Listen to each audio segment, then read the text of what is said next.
두 번째, 12제자들이에요. 12제자들. 자, 16절에서 19절 같이 읽겠습니다. 16절에서 19절입니다. 자, 읽어요. 시작.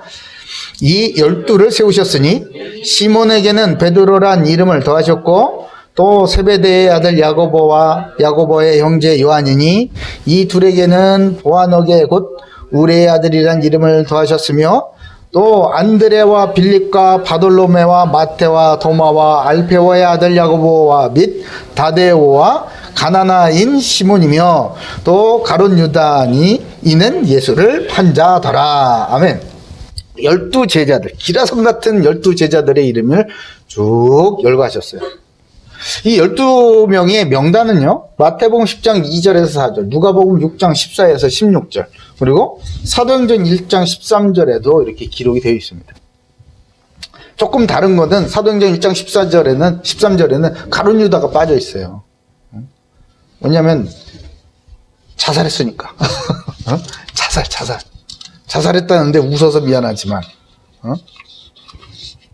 가룟 유다는 자살했어요. 그렇기 때문에 그의 이름은 사도행전 1장 13절에는 없습니다. 저는 궁금했어요. 왜 12이지? 근데 왜 12? 11명을 세우신 것도 아니고 13명을 세우신 것도 왜 하필 12이냐? 그래서 찾아봤죠. 근데 저만 궁금했던 게 아니더라고.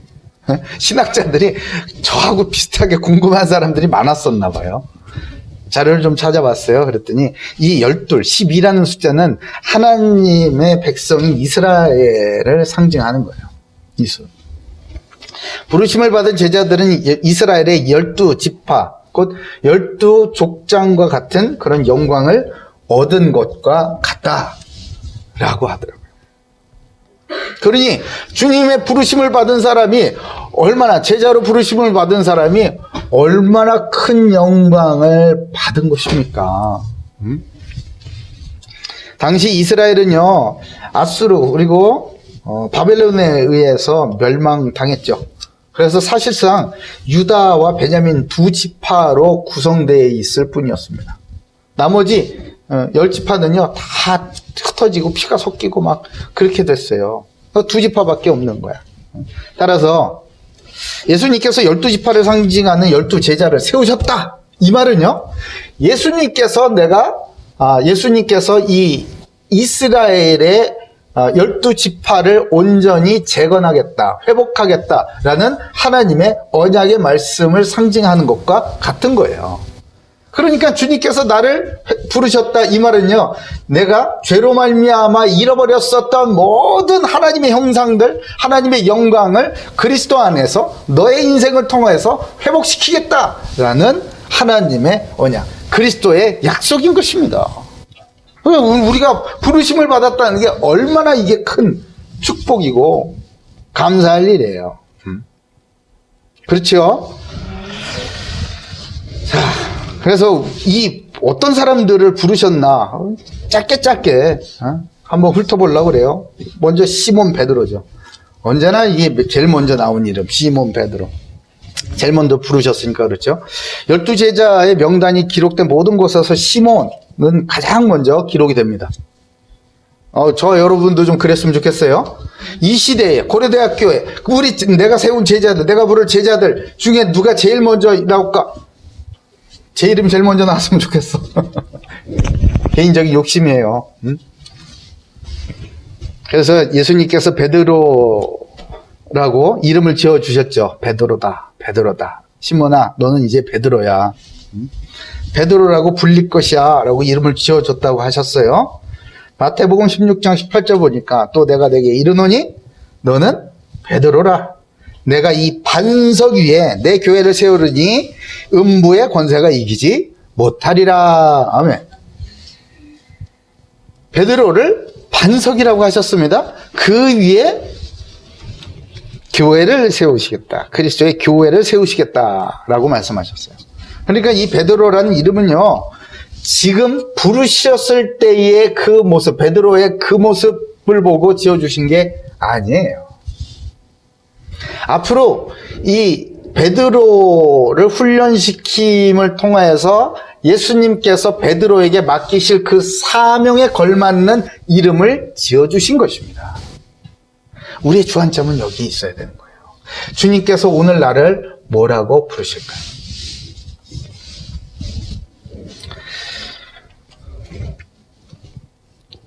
베드로는요, 예수님의 수제자로 불리면서 초대교회 감독으로, 초대 담임 목사님으로 이게 사역을 했죠. 그리고 로마에서 복음을 전했습니다. 그러다가 로마군에 붙잡혀서 십자가에 거꾸로 매달려서 순교당했습니다. 두 번째, 세베대의 아들 야고보와 요한, 이 두 사람. 이 두 사람에 대해서는 우리가 잘 알고 있죠. 지난번에도 좀 설명을 드렸어요. 예수님께서 이들에게는 우리 아들이다 이렇게 불렀어요. 우리 아들이다. 뭐 좋은 이름은 아닌 것 같아요. 우리 아들. 우리처럼 쉴 새 없이 시끄럽게 하는 아들들, 이라는 뜻이랍니다. 우리 아들. 쉴 새 없이 시끄럽게 하는 아들들. 그래서일까? 이들은 누구보다 힘있게 복음을 전파했다고 합니다. 이 두 사람은 형제죠. 형 야고보는 가장 먼저 헤롯에 의해, 12제자 중에 가장 먼저 헤롯에 의해 순교됐습니다.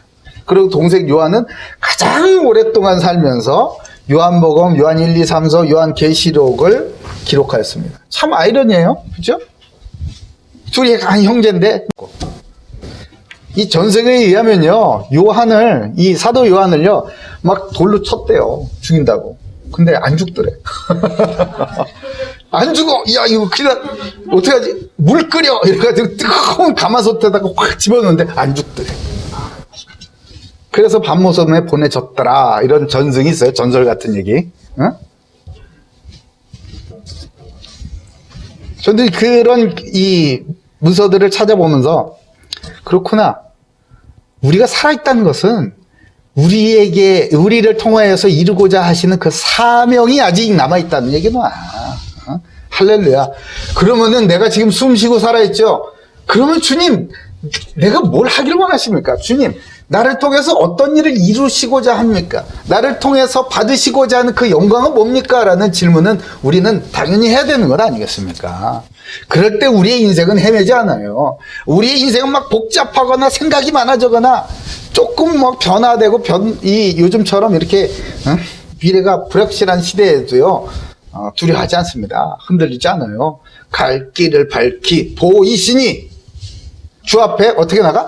빨리 나간다고. 예? 세상은 더듬 하면서 나가는데 우리는 주 앞에 빨리 나갈 수 있는 지혜를 얻기를 바랍니다. 세 번째, 나머지 이제 제자들, 나머지라고 해서 좀 미안하지만 나머지 이제 8 제자들하고 가룟 유다에 대해서 간단하게 말씀드릴게요. 먼저 안드레는 남자다운이라는 뜻이랍니다. 베드로의 형제죠. 이 안드레는 예수님을 먼저 만났어요. 그리고 베드로를 예수님께 인도했죠. 그러니까 요즘으로 치면은 등록을 먼저 했어. 예?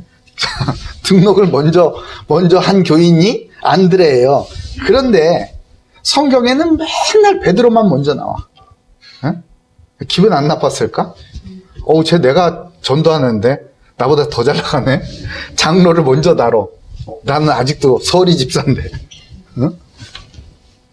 근데 안드레는 단 한 번도 이것에 대해서 시기하거나 질투하거나 기분 나쁘게 여기지 않았다는 겁니다. 그게 진정한 남자다움 아닐까요? 마치 갈렙과 같았어요.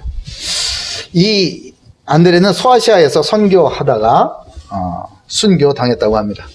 그리고 빌립은 말을 사랑하는 홀스, 이게 말하는 거 말고 말을 사랑하는 자라는 뜻의 이름을 가진 사람이에요. 예수님을 만난 다음에 바돌로메를 예수님께 인도하는 그런 적극성을 보인 사람이었습니다. 빌립은 헬라식 이름과 그 이중 언어, 이게 언어 구사 능력이 뛰어났나 봐요. 그러다 보니까 이 외부 활동, 예수님과 함께 동행하면서 외부 활동과 또 이방인들에게 이 복음을 전하는 것, 이제 통역을 했겠지. 복음을 전하는 그 일에 굉장히 많이 쓰임 받았습니다. 터키 서부 히에라폴리스에서 십자가에 매달려 돌에 맞아 순교하였다고 합니다. 바돌로메, 이 본명은 나다나엘이에요.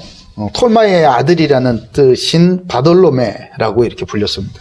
빌립의 친구죠. 빌립에 의해서 예수님께 인도된 사람이 바로 바돌로메예요. 예수님은 이 바돌로메를 보고 그 속에 간사한 것이 없구나, 이런 찬사를 들었습니다. 전생에 의하면 이집트, 인도, 아르메니아 등지에서 선교하다가 순교당하였다고 합니다. 그 다음에 마태예요. 마태복음의 마태입니다. 마태는 여호와의 선물이라는 뜻이에요. 그래서 마따디아의 준말인 마태라는 이름을 사용한 것입니다. 이 사람은 잘 알려진 바대로 세리예요. 세리는 뭐죠? 저 로마의 속국이었기 때문에 로마에 바칠 세금을 같은 동족으로부터 뜯었어요. 근데 이 세리는 급여가 없거나 아주 적어요. 그렇기 때문에 규정대로 세금을 걷는 것이 아니라 더 걷었어요. 더. 그래서 자기 주머니에 채웠죠. 그러니까 완전히 민족의 무슨 반역자 같은, 앞제비 같은, 뭐 우리로 치면 맞는 비유인지 모르겠지만, 아주 민족의 반역자 같은 그런 위치에 있는 사람이었습니다. 왕따지, 왕따. 그런데 예수님을 만나고 부르심을 받고, 마태는요, 자기의 이름을, 나 같으면 나의 그런 과거 지우고 싶지 않겠어요? 그지? 나의 그 옛날에 그 과거, 날라리 박상규 그 과거 지워버리고 싶단 말이야. 근데 이 마태는요, 꼭 자기의 이름 앞에 세리마태를 붙였다고 합니다. 세리마태라고 붙임으로써 왜 그렇게 했냐? 내가 용서받은 죄인의 떳떳함과 일꾼된 자의 진실함과 겸손함을 나타내기 위하여서 세리마태 이렇게 불렀다고 해요. 아주 멋있는 사람이죠. 진짜 복음을 누린 사람이에요. 전생에 의하면은 인도에서 선교 사역하다가 순교하였다고 합니다. 그리고 도마는 쌍둥이라는 이름을 가졌어요. 도마는 잘 알다시피 의심의 대명사 아니겠어요? 그리고 이성적으로, 자기 머리를 가지고 이성적으로 신앙생활을 하는 사람의 대명사처럼 불리는 사람이 이 도마예요. 도마. 그럼에도 불구하고 이 도마는 전생에 의하면 인도에까지 갔습니다. 제자들 중에 가장 멀리 간 사람이 바로 도마예요. 알페오의 아들 야고보입니다. 세베대의 아들 야고보와 구별하기 위해서 작은 야고보 이렇게 불렸죠. 이 사람은 예수님의 외사촌이에요. 그러니까 이모의 아들인 거지. 그의 어머니는 예수님의 어머니 마리아와 사도 요한의 어머니 살로메, 이렇게 서로 친자매간이었어요. 어머니들끼리. 예루살렘에서 전도하다가 돌에 맞았어요. 알페오의 아들 이 야고보가. 근데 안 죽는 거야. 그래가지고 붙잡아서 톱으로 켜가지고 죽였다고 합니다. 잔인하게 죽임을 당했죠. 그리고 다데오입니다. 다데오는 누가복음 명단에 나와 있는 누가복음은 유다로 나와 있어요. 그 유다가 바로 이 다데오예요. 유다는 본명이고 다데오라고 불렸죠. 근데 자기 이름이 그 가론 유다하고 같잖아요. 그래서 그게 싫었나 보지. 그래서 가슴, 심장, 가슴이라는 뜻의 다데오로 불리기를 원했고 그렇게 불렸다고 합니다. 바돌로메하고 함께 선교 사역을 했는데요. 시리아에서 칼을 맞아서 순교할 때까지 매우 충성스러운 그런 제자로 사역을 했다고 합니다. 자, 그리고 가나나인 시몬입니다. 그의 이름의 뜻은요, 응답하셨다, 이런 뜻이에요. 이 사람은 열심당 출신입니다. 열심당 출신. 이 열심당은 뭐냐면 팔레스타인을 점령하고 있는 로마에 대해서, 로마 제국에 대해서 이 폭력적으로, 무력으로 이제 저항을 한 사람들이 열심당이에요. 그 출신입니다. 그 출신.